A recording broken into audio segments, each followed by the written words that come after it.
Hi there and welcome back. Now this is the second of two videos about creating tracks and using them, but specifically for rehearsals. In the last video we looked at how I went about creating two very different sets of tracks for two very different musical styles. If you haven't seen that video then you may wish to look at that first. Here's the link. So having created our rehearsal tracks, what comes next? What's the best way to use these files during our rehearsals and to avoid struggling to find the section of music that you wish to rehearse, whether that's during a singing rehearsal or indeed during dance rehearsals? If you haven't done so already, then please do subscribe by hitting the red button at the foot of the screen so you can comment and be informed when future videos are uploaded. And please do let me know if you have any questions on any subject that I'm talking about in these videos, or you could do that in the comment section by all means, or you could email me direct at musicdirectoronline@gmail.com. Okay then, let's talk about using tracks in rehearsals.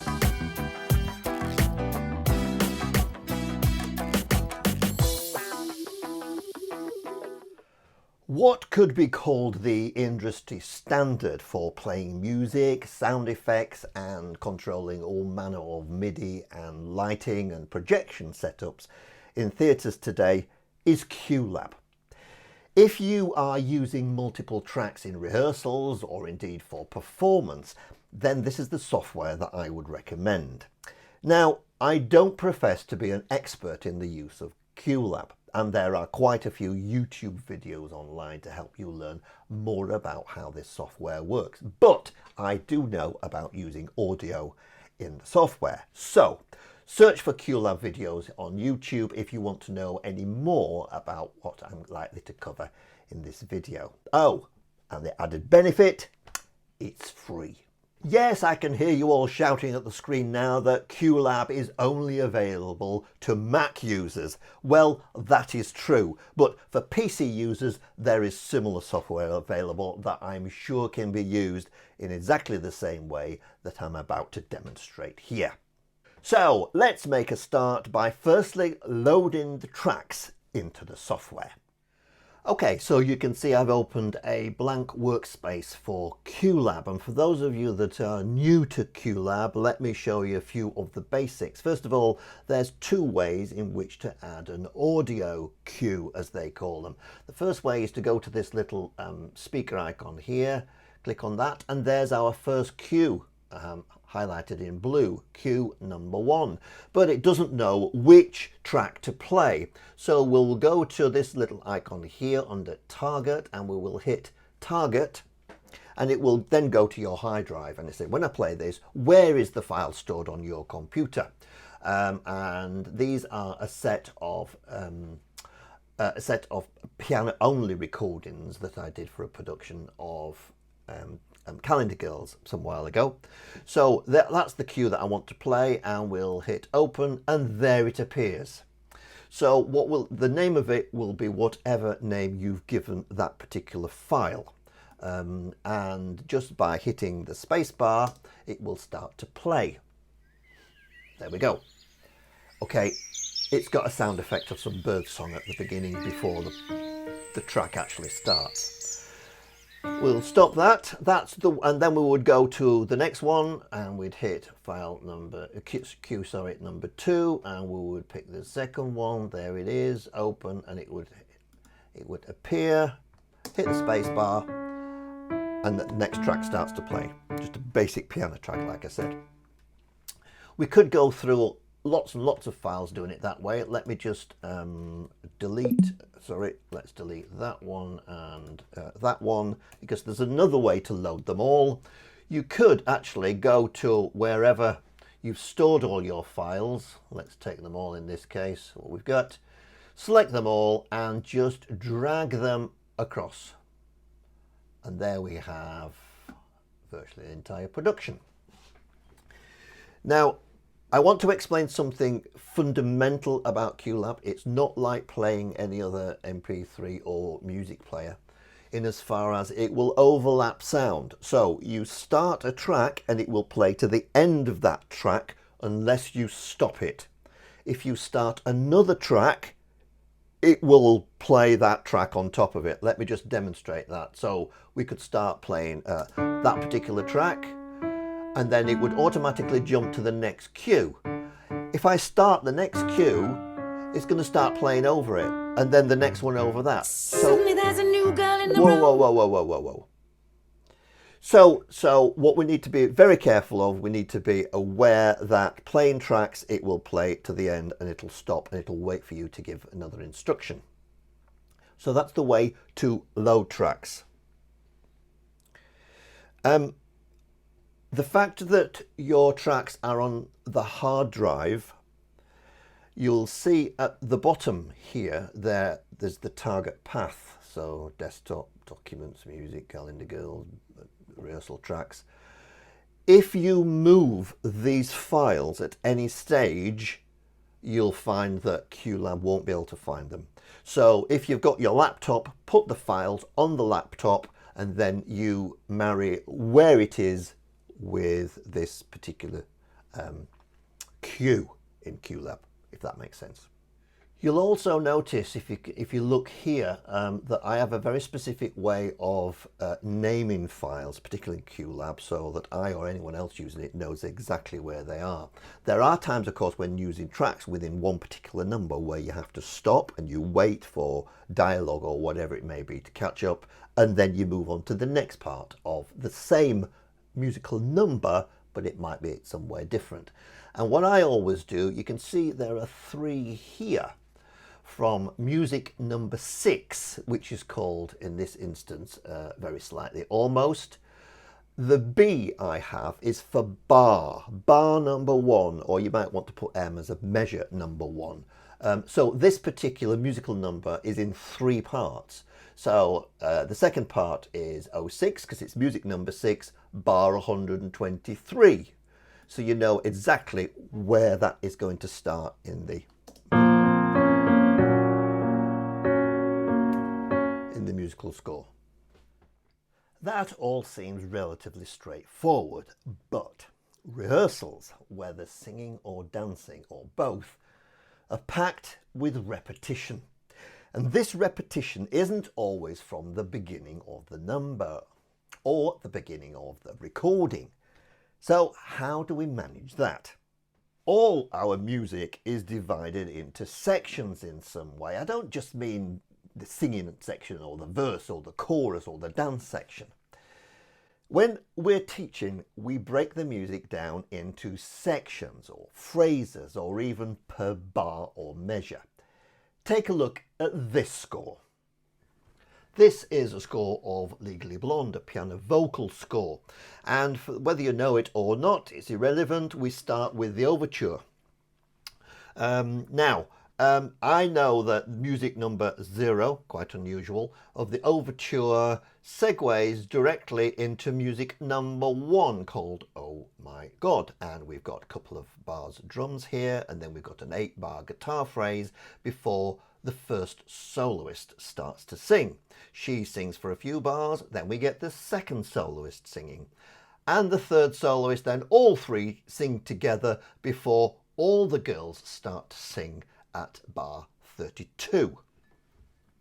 Now, it may be the case that every time you go into rehearsal, you don't want the overture, so you wouldn't start at the overture. You might start at that 2-bar drum phrase, and then you might then want to put another marker where we're going to rehearse all the girls together and that little section, rather than going back to the beginning of the track. So what I like to do is I like to mark in the score these certain starts of sections, or these little points, to indicate to me during rehearsal that a particular track I'm about to play starts at a certain point. So in this instance then, we've got where the music number 1 starts for the first time. I'd put a little mark in like that. Doesn't have to be a big mark, it could be a little star, a little cross, or whatever in pencil in your score. Bear with me. We then get the soloists singing their bits and pieces, and then we come to where all the girls start to sing. Now, you might think that I'm going to put another mark there, but that's no good when we're using tracks because we need some kind of counting. So what I would do, I would put a little mark just 2 bars before at bar 30 in this instance in the score, so that that will give us 2 bars before we then have all the girls singing, and the girls will sing through, and then we come to this little section, repeated section here, and then 2 bars before the soloists start again. So I would put again for a counting point of view, another mark there. You see what I'm doing? I'm breaking this score down into little sections. Could go a little bit further, where all the girls start to sing again at bar 61. And I would work through the score, given the fact that this is a section, I might want to rehearse this a little bit separately or whatever, and I'd mark it in the score. So once we have identified where each of the starts are for each of the rehearsal sections and mark them in the score, we now need to translate this information into the software we're using. So carry on with the Legally Blonde theme here. I have loaded the first rehearsal track, and this is the overture and into Oh My God, as I showed you in with the score there. So there's the overture, and then we have the first cue that I'd marked that I think I might want to use, the start of music number 1. Now, when you're trying to identify start points using a waveform like this, it isn't that easy. Usually, with these waveforms of this type of music, it is much easier, to be honest. So I can see really that that section there is likely to be the overture, and music number 1 actually starts round about here. Mark the first cue, and we'll call that overture, and as it was in the score, we'll give it a 0-0 start. And then what I would do, I would copy and paste that, C and V, and now we've got our second cue, and this cue, it's not the overture, actually it's music number 01, and oh my God it's called, so we'll call it OMG. No, I wouldn't do that actually. I'd actually put the bar number in first. So it's music number 1, bar 1, but let's call it in this instance M1 for measure 1, oh my God. So now, highlighting that particular cue, we need to find it on the waveform. And if we zoom in a little bit more, we can see that it's very likely to start, I don't know this, but it's very likely to start round about here. And by using this cursor, we can bring it to the start point. So let me just go a little bit closer. Yeah, that should be near enough. So let's highlight that, let's play it and see if it starts with these 2 bars for drummer. Here we go.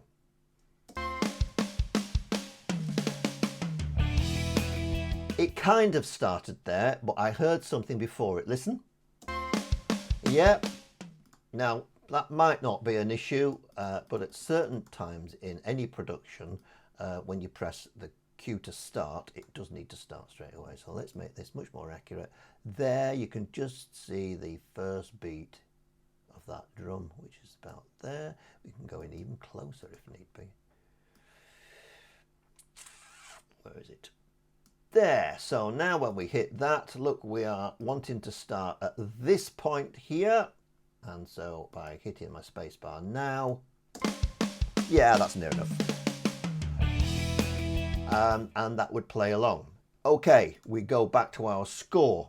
This time, our next mark, we get that little phrase to start here, and then we get to, and these girls start to sing, and then the next cue is when all the girls start to sing, but we're going to give them 2 bars in.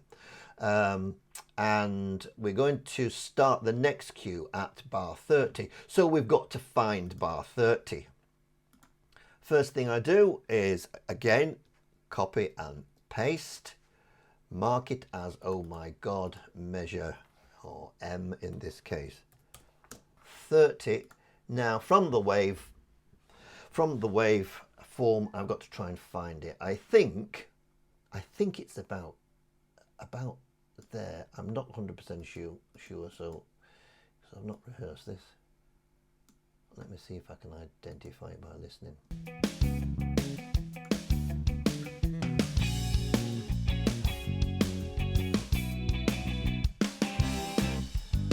Okay, listening to it, I think it's more or less about there actually. A little bit closer. Okay, let's look at the score again. Da da da da da da da da da da da da is what I'm listening for.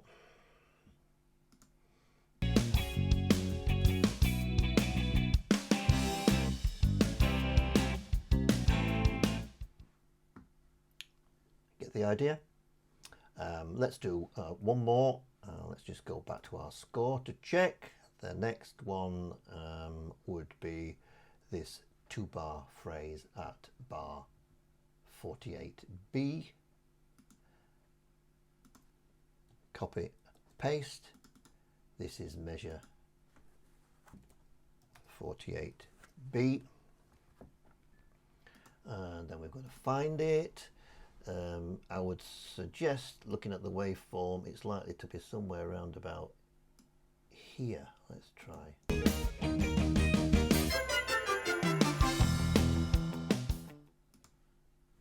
Let's look at the score again. Da da da da da da da da ba ba ba ba ba ba ba ba. Let's listen to that again. I think I wasn't far off actually.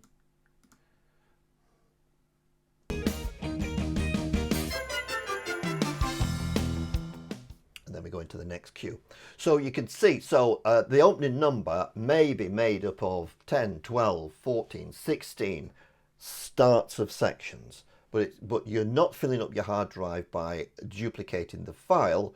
All you're doing is duplicating a little file within QLab to say, this is where you need to start.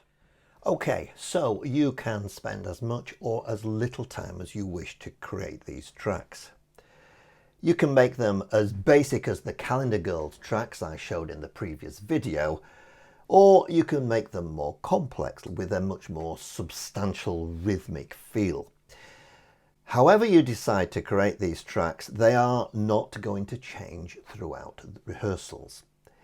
And therefore, this, I believe, prepares the company in a much more substantial way for the arrival of the real musicians. Tracks like these for rehearsals can be used whether you're at attendance at the rehearsal or not. They can be shared with whoever you wish. They aid the learning where company members can learn their part in their own time, and what I feel is most important, they give your company a much better feel of the music than sometimes what just a piano can provide. Let's face it, our company can have some members that are less confident in singing than others. Tracks such as these, especially those with a rock and pop style musicals, give those performers a much greater level of confidence. Getting all your company to feel the music will always result in a much improved level of authenticity in all their performances. Surely, that can only be a good thing. See you next time.